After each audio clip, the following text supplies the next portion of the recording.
Welcome to the Braemar Life Skills Academy podcast. The world is changing faster than ever, and the world of education is too. Advances in psychology, biology, and a whole range of other fields have opened up new lines of thought about the purpose of school and how it can best serve a new generation of students. Join me on the Braemar Life Skills Academy podcast every week to explore these new ideas. In our last episode, we spoke with three administrators from the University Settlement Grange Park Community Center, people who provide a wealth of opportunities for our students, both in terms of extracurricular work and in volunteering. In today's episode, I'm really looking forward to talking to Sam HP. Sam is the president of Model United Nations at York University.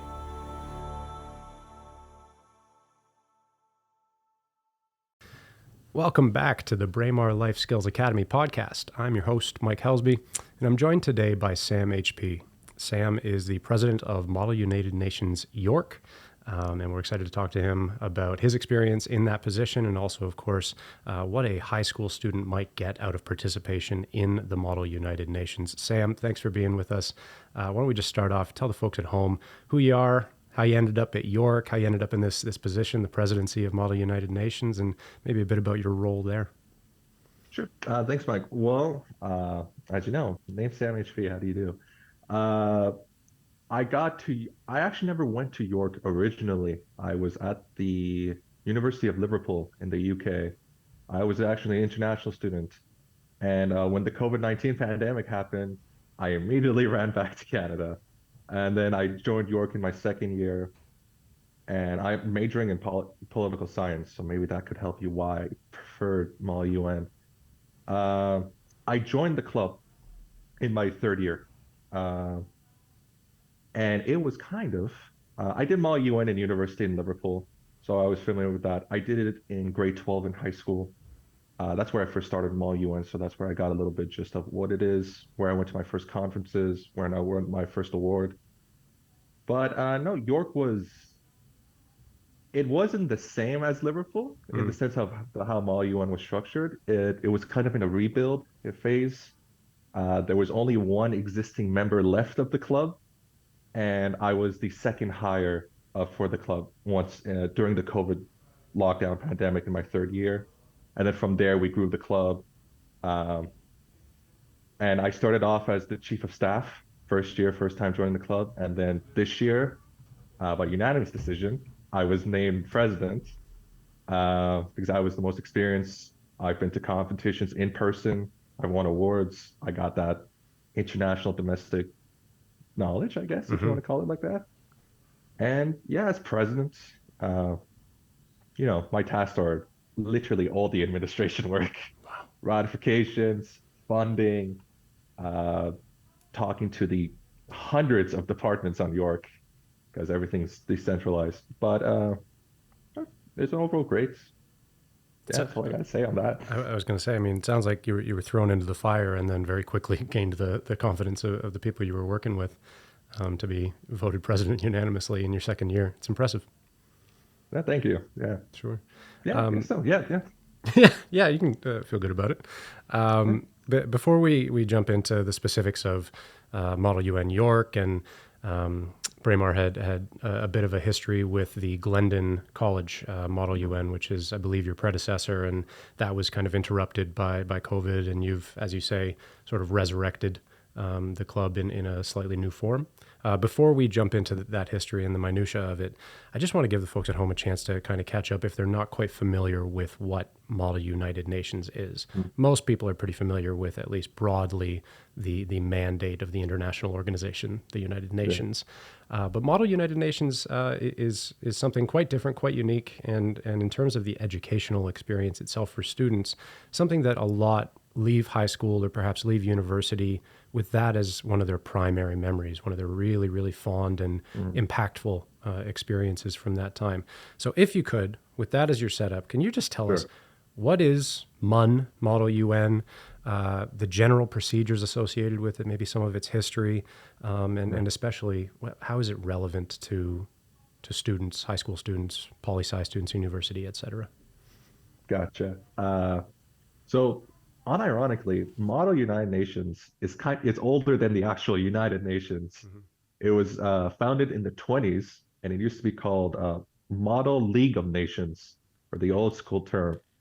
It was created by the Oxford University, and pretty much what it was and still is today, it's similar to like a mock trial. It's a recreation of the UN settings, like the General Assembly, where you have all the nation representatives. Each country can have an opportunity to talk, and that's kind of the same gist of what's happens now with basically students from other universities. They participate at in-house competitions or like at like events hosted by other universities. The topics are like from normal General Assembly to like the World Bank to the UN human rights refugee crisis, or and like the topics can be like the energy reforms of nuclear disarmament, anything from wide ranging, and you just represent that country. You try to represent that views of the country. You push your agenda in the committee against everyone else. Try to actually make resolutions, like pass actual legal documents unofficially. Obviously, you don't actually have say over what the UN does. More Uh, the pity. yeah, I mean, no, pretty much.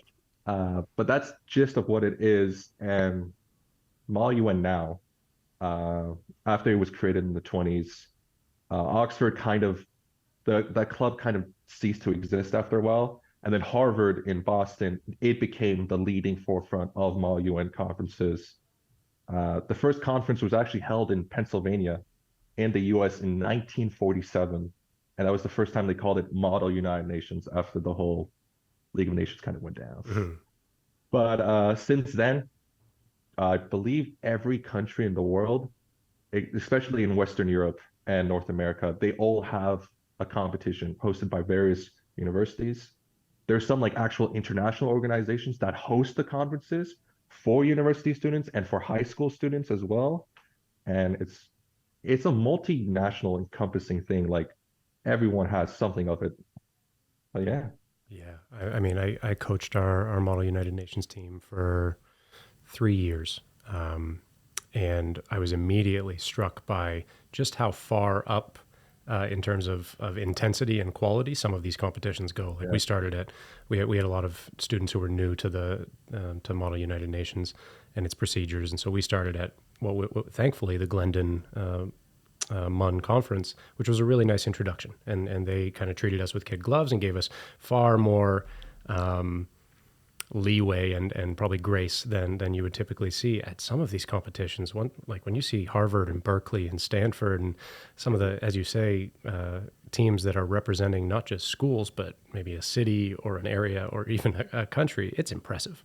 And the organization that goes into these conferences is very impressive. no, it's crazy. I mean, I wish I got what you guys did with the opportunity at Glendon to first learn, like get the kids experience. I didn't get that in Mm, high school. No, yeah. no. They threw me to U of T for my first ever conference, and I didn't got practice either. And they're like, "Go have fun at U of T, Sam." And I'm like, "Thank you guys, Wow. very Yeah, appreciative." no Yeah, pressure. And U of T no being one, pressure. if I'm right, one of the bigger conferences in the province, at least. And for high school, it's the largest in Canada. Yeah. It's called UT Month. But no, back then they have three competitions in high school. They have six sim, UT Month, and a third one. They send me to six sim. They're like, "It's only 1,000 people, Sam. Yeah, you're fine." I'm like, "Thank you, very cool." It's reminding me of my DECA experiences in high school, if you know what that is. No, I wish I could extend my thanks to some of the organizers who helped us with that first Glendon Mun, because we walked into a very, very well organized, but also a very welcoming and I guess I would call it a lower pressure environment. We had, what's the name of the administrators who would run, say, a security council session? Uh, they're called the chairs. Chairs. We had Yeah. chairs who were really, really taking time sort of outside of the traditional format of a MUN conference and giving full explanations and really, really treating it as a learning experience and not as explicitly a competition. So we felt very well served.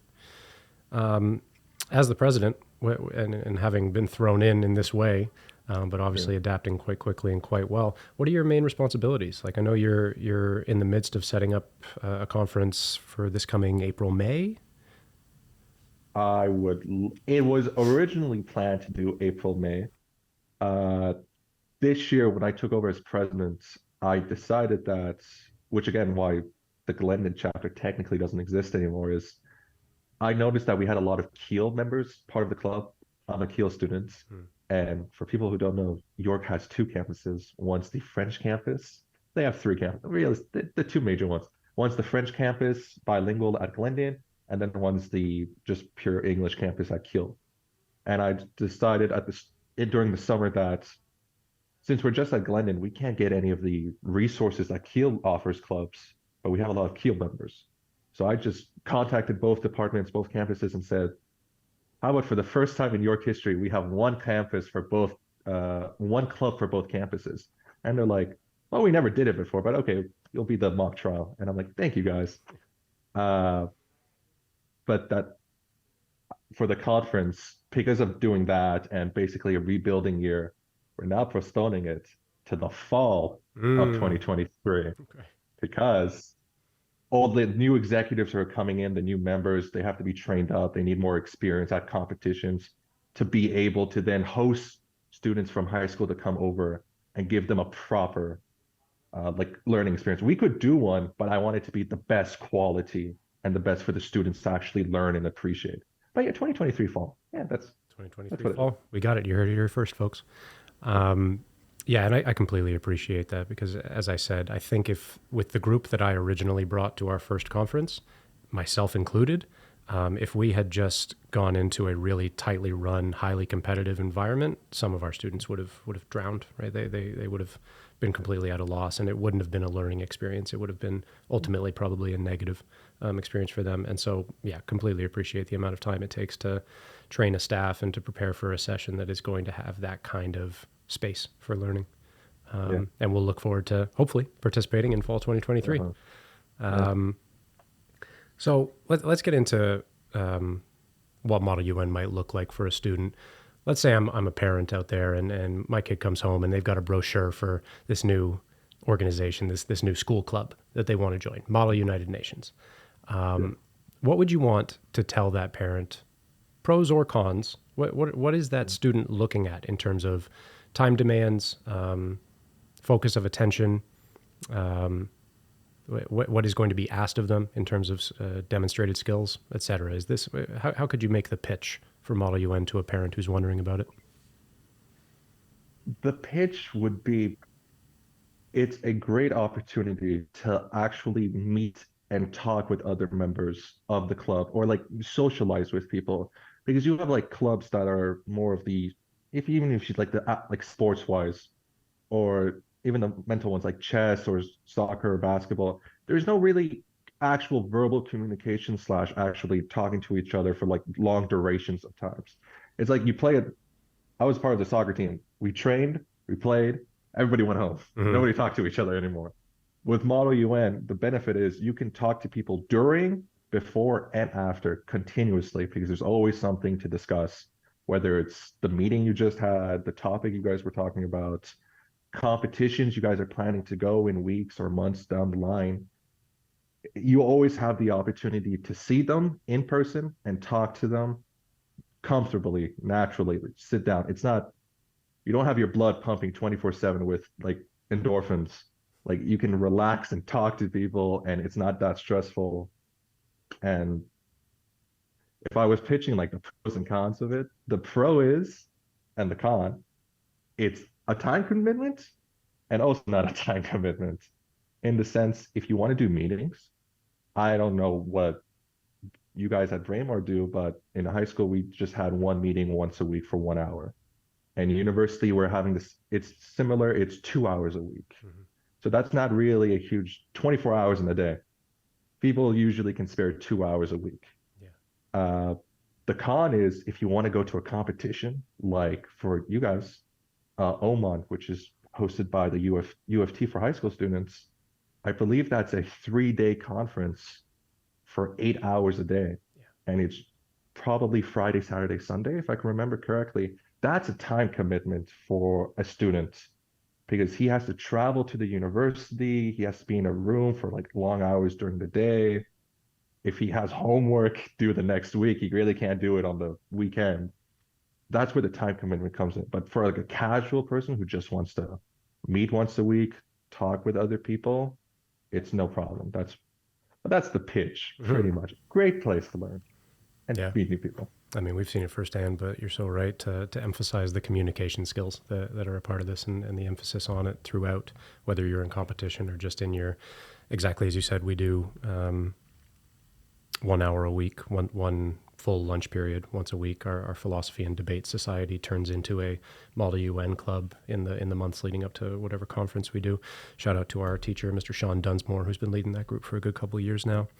And it's an interesting comparison because Model UN is competitive, and so you'd think of it in the same realm as sports clubs. And so often we hear from parents, I would like my son or daughter to play soccer, to be on the chess team, what have you, as a way of integrating, as a way of, especially for an international academy like ours, as a way of getting over culture shock, some of the feelings of alienation and loneliness that comes with moving to a new place and a new culture. And I grew up an athlete, as you did. When you're playing soccer with the guys, the sport almost acts like the medium by which you express yourself, so that you don't have Yeah. to actually kind of, as you Stop. say, sit around and be expressive and articulate and thoughtful. As you say, the adrenaline is pumping, and you almost get to speak a completely different language in lieu of real personal engagement with, say, a teammate or a coach or the other people that are in that club. I guess you could say that in MUN, the foreign policy orientation, the research and the academic side that goes into it does sort of act as that medium, but you don't get to use it as a sort of substitute for your identity in the way that you perhaps can in athletics, right? As you say, you got to go into these clubs and really put your identity and your ability to express yourself on the line. Well, that's the great thing about Model UN. You can do the research and identify as the country, but you also have the benefit of playing as yourself, like the actual who you are. I've been to competitions where I've seen people, they've represent a country that's negative on an issue, but they decide, you know what, I don't really want to be negative. I'm going to be positive and actually flip the script. And they might take criticisms in that room by the other country saying you're a hypocrite, you're, flipping stances. But you get to express your actual self values, self rules. That's the benefit. You can be realistic with the country and then unrealistic by emotions, spreading your personal emotions to it. You get the best of both worlds. Yeah, yeah. I'm remembering a very specific case where two of our students were representing sub-Saharan West African nations in I think it was 3 years ago at Glendon Mun, and the situation was about resource distribution and the use of public money to fund different, I guess, corporate interests, or be they public or private. And both of these students took a really intentional stand, and they said, whereas we know how these two countries have behaved in the past in response to, taxation policies and the way they distribute resources, and especially the way things like mining are done in their country, we are going to take a different tact. And they did take it on the chin from other delegates who pointed out that their positive, altruistic, empathetic attitude was not necessarily in keeping with that country's policy past, but even their ability to recognize that difference and choose to represent another path, I think was really, really powerful for everybody involved. And maybe it shouldn't take children or teenagers to show us, in some cases, how we'd like those in the most powerful positions in this world to behave, but it can be a real learning experience when they do. I mean, that's the great thing about MUN. You Mm. can do whatever you like, pretty much. Yeah. So let's imagine I'm a student. I've just joined this really cool MUN club at Braemar College or at York University, and I'm thinking about preparation. Let's say the conference is 2 weeks out. What sort of skills am I trying to hone, and especially what's the process look like for me as I prepare for this conference? Well, one skill you should pretty much hone is improv. I don't know if Braemar has a drama club or a theater club. It actually Indeed, would yeah. help. It would help to be good at improvisation because you can plan what you're going to say from day one for like 2 weeks in advance. But when you get in that room and one of the other people you're expecting to say something goes off script, or they say something that catches you off the fly, you need to be able to respond pretty quickly and decently as well. Even if you're just uh, need to make up something on the fly, just quickly switch your position or switch a stance or maybe call out the person real quick to change the whole subject or switch the idea. Being improv is great. And for like actual going to a conference that, like you said, for example, 2 weeks out, you have to create a position paper, which if people don't know, it's basically a lot of these conferences, they ask the students to write a page or 2 pages of like your own background notes about your character or your country and basically what their stance is, what's their situation with the topic. And they ask you to do a little bit of homework. They don't tip they and that's optional. You know, you can do a position paper, which is great for you. You're learning a little bit more about yourself, and you can get an award. That's typically the whole. You can get an award if you don't do it. You're free to not do it. Don't really have to research anything. But when you get there, they're like, no matter how good you did in this room, we can't give you an award because you didn't put in the time to do a little bit of research about your own country. Hmm. But that's what I'm saying. Improv, do a little bit of research on your own country, make that position paper, and that's pretty much all you need. Just the two: research, improv.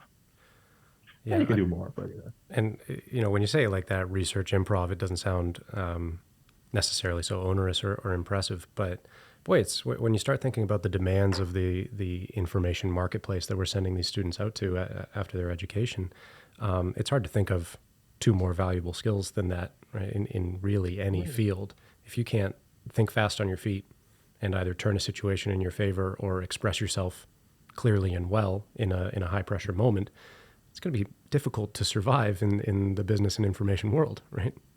It will, and especially conference lasts for 8 hours. Mm, So as I say, improv and research, you need to be able to sustain yourself for 3 days because if you're being competitive, they grade you over the 3 days. They don't grade you saying, "Oh, you were great on Friday, but Saturday and Sunday you did nothing." right. Same thing with, "Yo, you did great on Saturday, but Friday and Sunday you just fell apart." Like you need to keep the energy up so you can always look like you're engaged.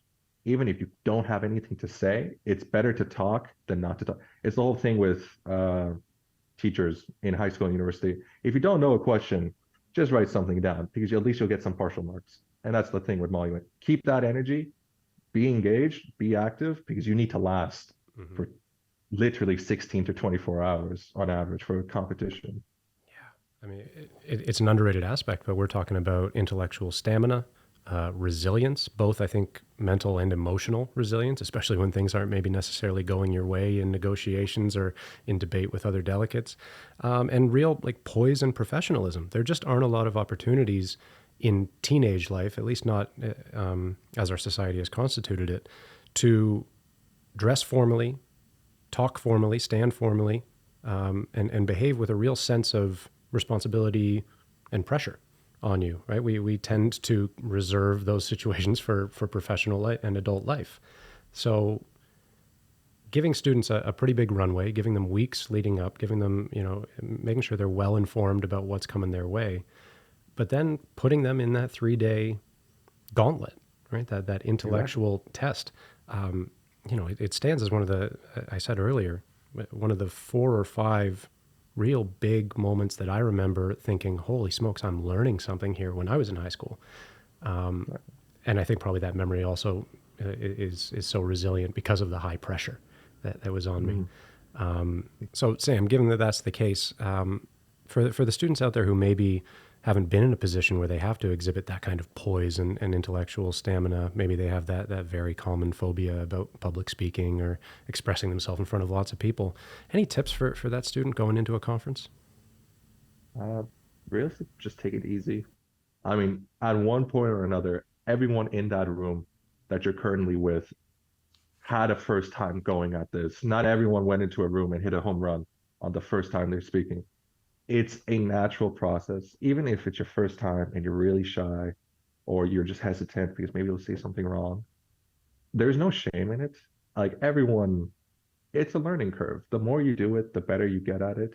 So if the first time you go and you're not that talkative, just keep like view the other people around you. Just try to get comfortable. At the end of the day, it's not life or death, really. It's supposed to be fun. It's supposed to be stimulating. You're supposed to learn something out of it. You can take it serious, but at the same time, just try to relax. Worst case, you just get up, you say something. Maybe you didn't formulate it that well, but you always have the opportunity to say something afterwards, or you learn from the mistake. Let's take it easy, pretty much. Like everyone had a first time doing at this. Nobody's the greatest of all time when it comes to public speaking. Yeah, yeah. It sounds like simple advice, but I think there's something powerful in reminding students that like this is one of the only times in your entire life where everybody is in on the fact that this is a trial run. This is a test, Yeah. right? This is not the United Nations, right? The lives of others do not hang on your words and decisions here. We call that experiential education. I'm a big believer in it. Something that feels lived, but has the sort of guardrails and safety nets that are necessary to give a young person the boldness to try out skills that they haven't necessarily perfected yet, right? And Exactly. it's nice to read a textbook about the United Nations, and it's nice to research foreign policy, but there's nothing like that lived experience, that pressure moment. And as far as I'm concerned, and I hope every teacher, at least who's involved in Model UN coaching, would embrace this. If that student shows up, in a button-down shirt and slacks and stands up in front of a bunch of other people their age and takes a chance, right? Tries to express something that they've learned about the world. That's a win, right? Whether Exactly. regardless of the accuracy or the fluidity of the statement, right? That student is doing something that will pay dividends down the line. Trial and error. Yeah. When a student comes to, I'm going to call it MUNY, just because I like the acronym, but Model UN Oh, York, MUNY. When they come to MUNY in fall 2023, what types of specific issues do you envision them talking about? I've had my experiences in the past that have been pretty cool, but what do you have in mind for upcoming conferences? uh, for money. And now I'm saying it. Damn. Yes. Uh, I'm more of a guy who prefers I don't know, the term crisis or like the historical aspects of simulations, like a simulation of the past, or if it's like surfing, like Napoleonic Wars, the War of 1812, World War One, like or like even older, like Roman times. That's what I prefer generally. But for like the fall conference, like General Assemblies, probably if I had to think on the fly, something with the global chain. Basically, COVID-19 pandemic, everything's started halted pretty much with imports and exports. To this day, they still haven't fully recovered the whole export chain. There's a lot of restrictions, or there's a backlog that just keeps piling on. That would be a great GA. Probably something in the Security Council as well to obviously the whole Russia-Ukraine thing or like conflicts in Africa, the Middle East, something about how can the UN Security Council do a better job in mitigating or solving conflicts peacefully rather than the use of force. And like WHO, like the World Health Organization, that's a no-brainer. You can do that as well. Yeah. But like those are some examples. I'm glad that you went in that direction because I was going to ask you about I guess, the pros and cons of looking at ongoing crises around the world. I can see the benefit of choosing a historical crisis where maybe we know at least mostly what was done, what policies were put in place, and the results of those policies, and so we can compare anything that's done in a simulation with reality. When we talk about, I mean, goodness gracious, what a year for the United Nations. But when we talk about situations like the protests in Iran, and I know the UN has just decided nearly unanimously to at least hold discussions about what can Yeah, be done to intervene there. When we see really their absolute failure and kind of the embarrassing helpless situation that they're in regards to Russia and the Ukraine, the Xinjiang region of West China and some of the controversies that have gone on there. yeah, I know the human rights branch of the UN took a year to release their research about what was going on there. It was released, I think, 15 minutes before the chair of that particular arm of the UN stepped down from her position. And then after all that research is done, research that had some pretty troubling, I say troubling, that's an understatement. I mean, we're talking about crimes against humanity that were discovered being practiced systematically there.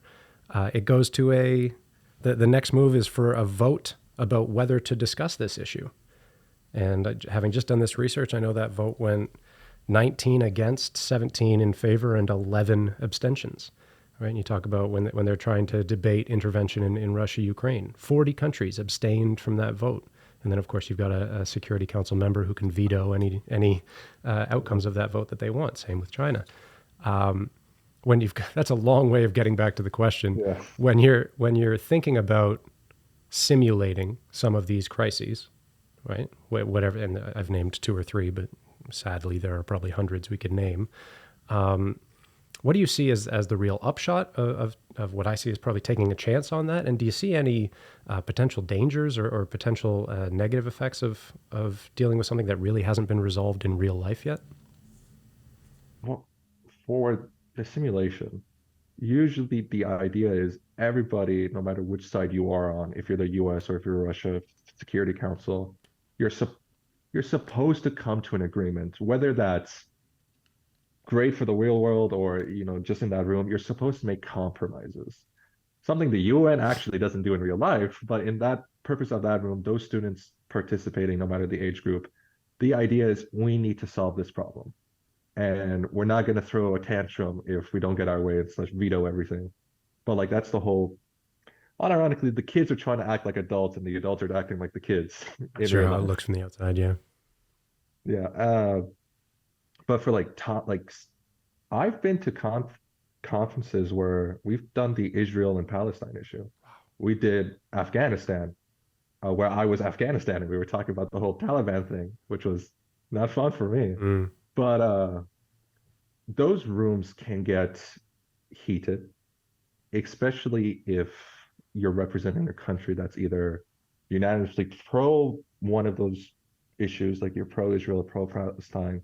My thing was I was Bolivia and I was pro Palestine, and it was under the former president who got exiled. Well, but in that room, it's kind of uncomfortable a little bit because you have to say things, even if you don't truly mean it, or if you mean it, but not to that extent where you have to role play or you have to simulate what's happening in the real world. It sometimes gets heated, or you become a little bit uncomfortable because maybe other people are looking at you sideways. But that's the whole point. You start a dialogue. You can't just say, I don't want to talk about it. Oh, let's not do this. Russia and Ukraine, I don't really want to talk about it. Anything in the Middle East, no. Oh, it's like, it's too depressing. It's too sensitive. No, you have to talk about it. At the end of the day, like you need to start communicating to address those problems, even if you're uncomfortable with it. And that's what Model UN can do. You can start the conversation at the lowest level. And maybe when you grow up, you'll remember those times and can start enacting change in the future. yeah. No, I really love that approach because I think the alternative, take any of these issues that we've just hinted at, is for a teenager to get little glimpses of something that looks or feels really important.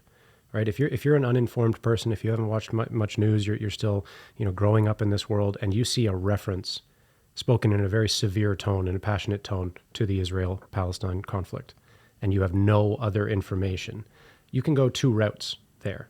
You can either sort of go, I think, the way that a lot of young people are encouraged, which is what you just alluded to, ignore, this is an unsolvable problem, right? Irreparable damage has been done. Nobody's ever going to come to a conclusion. So, just move elsewhere. Think about other things. And that almost seems like, as you say, the way the adults in the room are behaving with a lot of these issues. The alternative is to really take that moment, hopefully with that young person, and say, yeah, and you probably noted how tense this felt to talk about, right? That's because here's a little context, here's a little history, right? Here are some routes that you might take to understand this issue better. Because I grew up much like you. I remember just passing references on TV to things like the Gulf War. Or I remember the first time I became aware that Bill Clinton was being impeached. and just having absolutely no context, no ability to even place that in my world of, in my mental landscape. I didn't know what was going on. I just knew that it was important enough to be on TV back when TV still had, shows and, Viewership. and daily news and stuff like that. Stuff that maybe our younger listeners might not be so familiar with these days. And so Model UN's willingness to address in a really concentrated and unapologetic way some of these admittedly deeply complicated and difficult topics, I think is something like a passport to engagement with the world for a lot of these young people. And the benefit is you alluded to context. It's good to know actually what's the issue, or you can just hear a thing like just comment out of place. While you get both sides of the argument. It's not, there's some people that just get one side of the argument, whether it's just it's all left or it's all right. You just hear that if you just stay in that mental state and just listen to those arguments, you just think everything that's being said by the other person is invalid because you're not listening to them. You just know what you're taught. While you hear the best of both worlds. You understand where each person's coming from. You understand both their values, and then you can decide which one you prefer or which one you agree more to. That's better than just listening to one person or not listening to either of them. You need the both. You need the conversation from both ways to have a formulated, valid opinion on the issues. Yeah. Yeah. And that model opens up, I think, for these young people, the assumption that there aren't intellectual topics that are off limits, right? That even things that we've grown up with, as you say, hearing largely one side of, are up for debate, are up for question, and that it's not an insult or an offense or in bad taste to question norms, right? To question whatever you grew up with hearing as normal, because we all have our blinders, right? We've all got our individual context, and nobody has all the info. Nobody has the full scope. If you grew up with parents who are from a specific political party, or you grew up in a school that adheres to a certain religion, you're getting one story, right? And you're often being discouraged in various ways, whether conscious or unconscious, from questioning that story. But boy, what a more beautiful, powerful, dynamic internal world you can have when that ability to question is accepted. Last year, because the Glendon Model UN was under renovation, let's say, Yeah. our school was looking for something similar. And we ended up going with the University of Toronto hosted their first Ethics Bowl. I don't know if you're familiar with ethics bowls and the difference between that and a Model UN, are you? I'm going to presume it's just a bunch of philosophers talking about ethics. It's a valid assumption.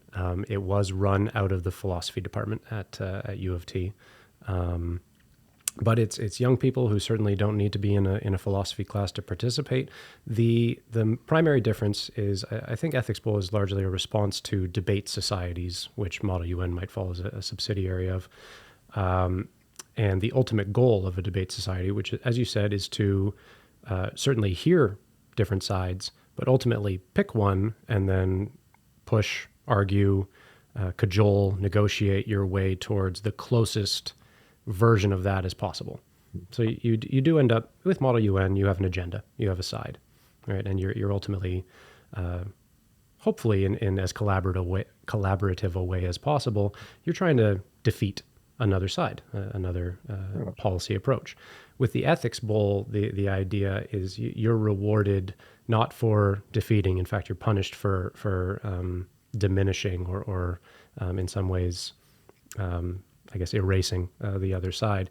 And the entire point is rewarding students for sheer collaboration, for finding a real middle ground, not something that's as close to their original side as possible.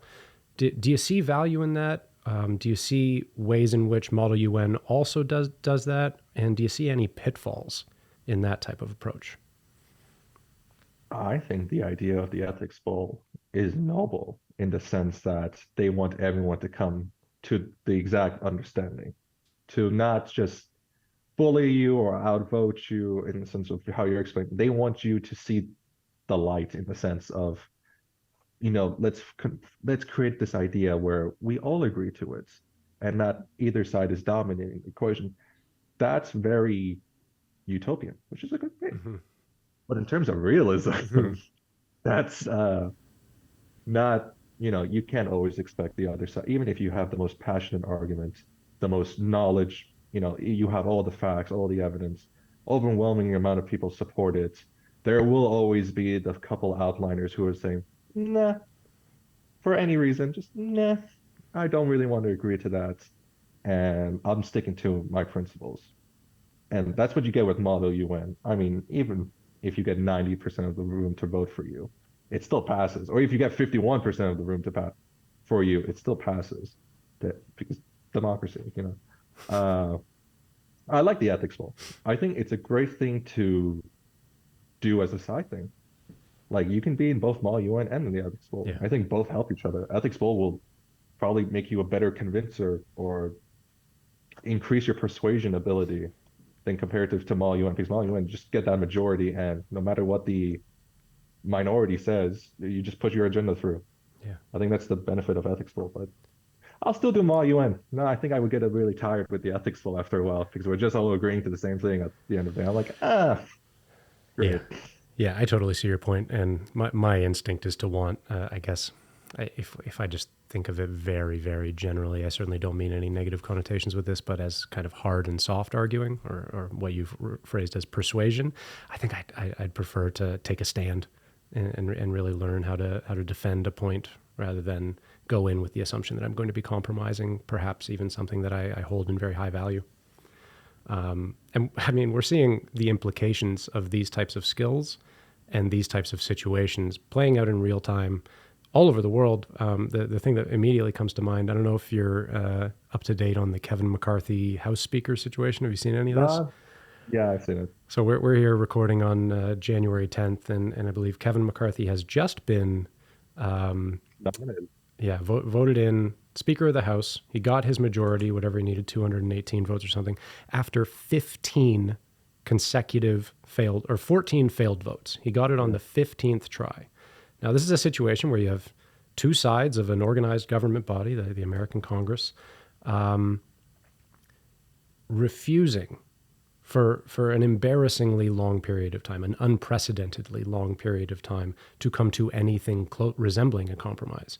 This is a gentleman who believed that he was in the most valid position to assume the second most powerful position in American governance, the Speaker of the House, and was basically stonewalled by the opposition party. Not much of a surprise there if you're following American politics these days, but stonewalled also by an extremist faction of his own party, and Yeah. a radical inability and refusal to compromise and engage in good faith debate has left us in situations politically, not just in America, although it's pretty pronounced over there, where we're just at an absolute impasse. Right, we're seeing legislative bodies that are unable to fulfill their mandate, right, unable and unwilling to pass laws, to enact helpful policy. When you look at the United Nations, a body that's taking years just to get to the debate about ongoing crimes against humanity, right? Ongoing existential crises. To what extent, when you see these different arenas that a model United Nations might simulate, to what extent do you see an argument for perhaps even dissociating model United Nations from the United Nations, if not in name, at least in approach, at least in the way you go about your procedures? Well, the thing is, I don't know, with the whole, it actually kind of relates with the UN and their refusal, or they just take forever to finally discuss on the topic, and the same thing with the US Congress. Model UN, the whole point is you need to reach an understanding. You need to accomplish, like if you're representing a certain issue, you're serving the state, you're not really serving your political entity. You're supposed to do what's best for everyone involved. And that's something that the UN has factionalism in their own system with. One country has a group of members who always back them up and they only focus on what they care about. Same thing with the Congress, which is technically you're all supposed to serve the state. You're supposed to serve the people. I don't really care what party you're supposed to vote for or what party you represent. If the other guy is suggesting an idea to benefit the lives of everyone or a significant portion of the population, then you can vote for them or you can support them. It shouldn't be a big issue. That's what you get in Mall UN. Like people don't really focus on the factionalism. You can have like allies and you can have potential opponents, but like you're not sitting there stonewalled and saying, I will never agree with you. I will never do what you say. I got political entities above me saying, I can't do this, you can't do that. If it's corporations with parties, you don't see any of that. Hmm. You just do what's best for a significant portion. And that's something the UN and levels of governments, the US, Canada, the rest of the world, they just can't see past that. They're like, oh, if my side doesn't benefit, I don't want part of it. Even if my side's neutral, I don't want a part of it. That's the whole whatever nonsense that is. Yeah, yeah, that's where we're at these days, unfortunately. No, I see your point, and I do appreciate I'll call it the scope for idealism that's available to students who participate in Model UN. You don't have a lobbyist sitting in your, devil on your shoulder telling you, oh, no, no, no, we can't make that decision for your constituents. I guess I want to push this just one step further and then maybe pull back and just get your final thoughts on MUN. I'm struck by recently in the news. Have you seen this Congressman George Santos? Anything about him? Yeah. Yeah. So we've Congressman of Florida. Oh no, Governor of Florida. that's DeSantis. That's What Ron did you say? DeSantis. Yeah, George Yeah. Santos. Maybe. Is he in the Oh no, wait, the one who faked his There you go. credentials. That's right. Yeah, Republican, yeah. Yeah. So this is an extreme example of, I think, a trend that we've rightly noted in the past few years. I know Merriam-Webster's dictionary made the hyphenated term post-truth, as in Mhm. living in a post-truth world. That was their word of the year, either last year or 2 years ago. And we've heard this quite a bit. We are now living in a post-truth world where in an extreme case, a gentleman named George Santos has been elected as a representative of, I believe, the third district of New York. Mhm. Right. This is a young person who, in terms of their identifiers, I think is quite unique in the Republican Party. The assumption of the voters was that he was vetted and that they could believe all of the different sales points that he was making in defense of his candidacy. He's voted in. He, in fact, was sitting on the congressional floor during Kevin McCarthy's debacle By himself by, alone. by himself, quite right. Yeah, sitting by himself alone. The reason he's sitting by himself alone is because he's currently being investigated by basically every journalistic organization this side of the Atlantic for having lied about what sounds like just about everything. Having lied Yeah. about his personal identifiers, such as his religion, his background. He's lied about some criminal aspects of his past. He's lied about the companies he worked for. He's lied about the charities that he allegedly run. As far as I can tell, he was being hounded in the congressional halls earlier this week by reporters who were asking him what his legal name was. The worst part of all this is that there's no mechanism for causing him to step down. He has not, this is crazy to say, he has not broken any rules. He has not done anything illegal by completely falsifying his identity and running for one of the most powerful offices in his country. Right now, he's having direct influence. So, again, a very long setup for perhaps a much shorter question. In a quote unquote post-truth world, what is what is there to motivate a student to act in good faith in their academic life, their participation in a Model UN conference, and then even further into their personal life? I guess see. Inspire the youth, So Sam. Let us know. ins- Give them hope. inspire the when when the top of any organization, whether it's small UN or real life society, if it's school or if it's the government, when the top people in charge are behaving in a way that morally is questionable or if it's outright wrong, the way they do it, they send a message to everyone below them saying it's acceptable to be like this. If you we lie, therefore you can lie because we're technically in a higher status of you. Learn from us basically, or the whole do do as I say, not do as I do, like act. But that they're go on both levels of they act like this. But you just need to know like what your conscience is saying, or like what you need to be able to look through all the negativity, all the actual clouds, the misinformation, the post-truth, and just be able to be the best individual you can be, like the best person you can be. Morally, you don't need, you can have religion to help you support that idea. You don't have to have religion to support you that idea. You don't need a mentor to tell you what to do, what to, not to do. You should be able, as a human being, to understand what's right and wrong, what's the truth, what's not the truth. It's idealistic. Mm. It's, but what makes the real character of a person or an individual is the ability to understand all of that and actually do it, not just speak it, but to actually act it. And I'm not saying Molly is the answer for everything. We're not offering the cure to cancer or anything, but it's one step in the way to achieve that goal, to fully embrace the positivity, to reject the cynicalism, the factionalism, the misinformation, to achieve the ability to be the best of who you can be, whether it's on either side. But as long as you are doing what you think is right, that should be okay. I love it. I But asked for inspiration, and you got me. I couldn't agree more, and I especially love that notion of permission.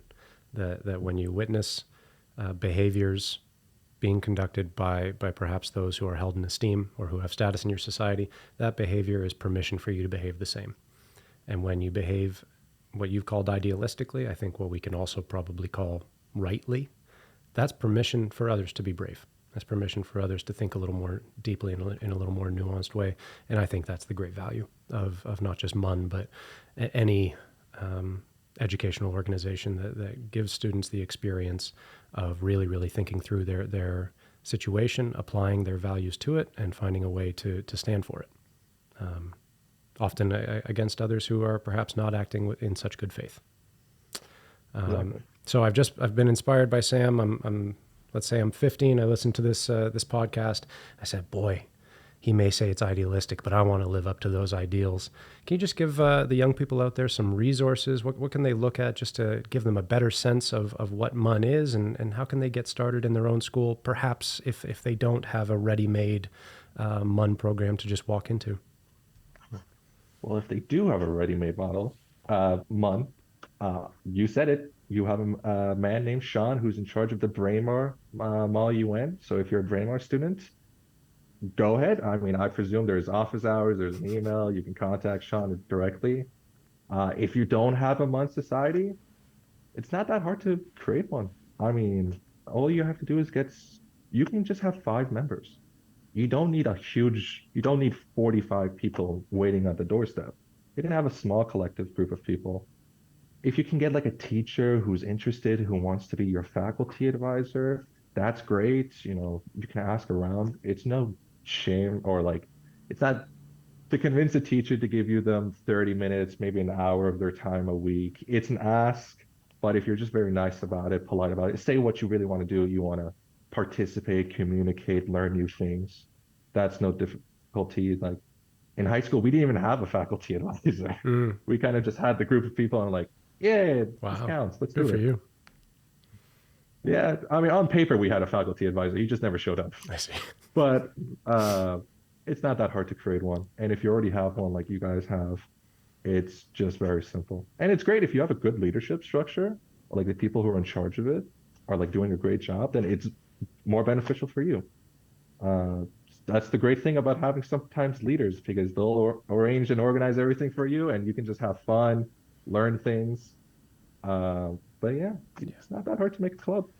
Make No, a it's club. no, Go it's make a not. club. Yeah. That you'll look back on the things that seemed like big barriers and realize how small they were.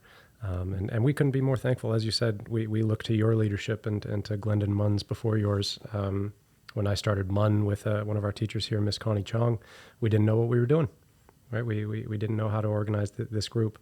And because we had a structure to refer to, we went to a couple conferences, watched how things were done. We very quickly jumped right in, did not tell our students that we didn't know what we were doing. We Exactly. let them believe in our capacities. But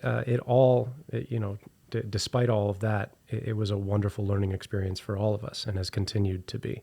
And so if you're a young person out there and your school does not have a Model UN, but you've liked what you've heard today, and maybe you're interested in what's going on in the world and want to find a space to learn more about it and be a little bit more active, as Sam said, that first step, go talk to a teacher.